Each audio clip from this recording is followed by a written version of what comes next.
ಏನು ನೀವೆಲ್ಲ ಗಮನಿಸಿರ್ತೀರಾ, ಧಾರವಾಡದಲ್ಲೇ ನಡೀತಾ ಇತ್ತು ಉದ್ಯೋಗಾಕಾಂಕ್ಷಿಗಳ ಹೋರಾಟ.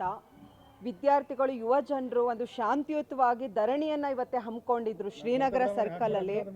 ಆದರೆ ಏನು ಸರ್ಕಾರ ಇವತ್ತೇ ಒಂದು ಹೋರಾಟವನ್ನ ಹತ್ತಿಕ್ಕುವಂತ ಕೆಲಸ ಮಾಡಿದ್ದಾರೆ ಪೊಲೀಸನವ್ರನ್ನ ಬಿಟ್ಟು.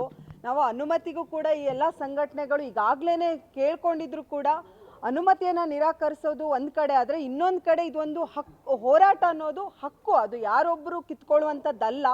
ಸರ್ಕಾರ ಈ ರೀತಿ ಒಂದು ಮಾಡಿ ವಿದ್ಯಾರ್ಥಿಗಳನ್ನ, ಯುವ ಜನರನ್ನ ಜೈಲಿಗೆ ಕಟ್ಟುವಂತ ಕೆಲಸವನ್ನ ಏನ್ ಮಾಡಿದ್ದಾರೆ, ಇದನ್ನ ನಾವು ಅಖಿಲ ಭಾರತ ಮಹಿಳಾ ಸಾಂಸ್ಕೃತಿಕ ಸಂಘಟನೆಯಿಂದ ಖಂಡಿಸಿ ಇವತ್ತು ಧಾರವಾಡದ ಜುಬ್ಲಿ ಸರ್ಕಲ್ ಅಲ್ಲಿ ರೈತ ಸಂಘಟನೆಗಳು, ಮಹಿಳಾ ಸಂಘಟನೆಯಿಂದ ನಾವು ಒಂದು ಪತ್ರಿಕಾಗೋಷ್ಠಿಯನ್ನ ನಡೆಸಬೇಕು ಅಂತ ಹೇಳಿ ಹೊರಟಿದ್ವಿ.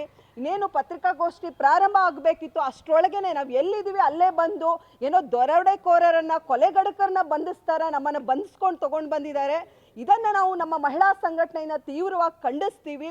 ಎಷ್ಟೇ ಸರ್ಕಾರ ಈ ಒಂದು ಫ್ಯಾಸಿಸ್ಟ್ ಧೋರಣೆಯಿಂದ ಹೋರಾಟವನ್ನ ಹತ್ತಿಕ್ಕಬಹುದು, ಇದು ಕೇವಲ ಈ ಒಂದು 2 ದಿನದ ಕೃತ್ಯ ಅಷ್ಟೇ, ಆದ್ರೆ ಹೋರಾಟ ಮುಂದುವರಿಯುತ್ತೆ, ಇಲ್ಲಿಗೆ ಇದು ನಿಲ್ಲಲ್ಲ.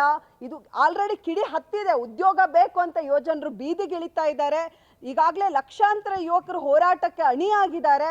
ಏನೇ ಕ್ರಮ ತಗೊಂಡ್ರು ಸರ್ಕಾರ ಈ ಒಂದು ಹೋರಾಟವನ್ನು ಹತ್ತಿಕ್ಲಿಕ್ಕೆ ಸಾಧ್ಯ ಇಲ್ಲ ಅಂತ ಹೇಳಿ ಈ ಹೋರಾಟದ ಜೊತೆಗೆ ನಾವು ಸದಾ ಇರ್ತೀವಿ. ನನ್ನ ಹೆಸರು ಮಧುಲತಾ ಗೌಡರ್, ಅಖಿಲ ಭಾರತ ಮಹಿಳಾ ಸಾಂಸ್ಕೃತಿಕ ಸಂಘಟನೆ ಜಿಲ್ಲಾಧ್ಯಕ್ಷರು.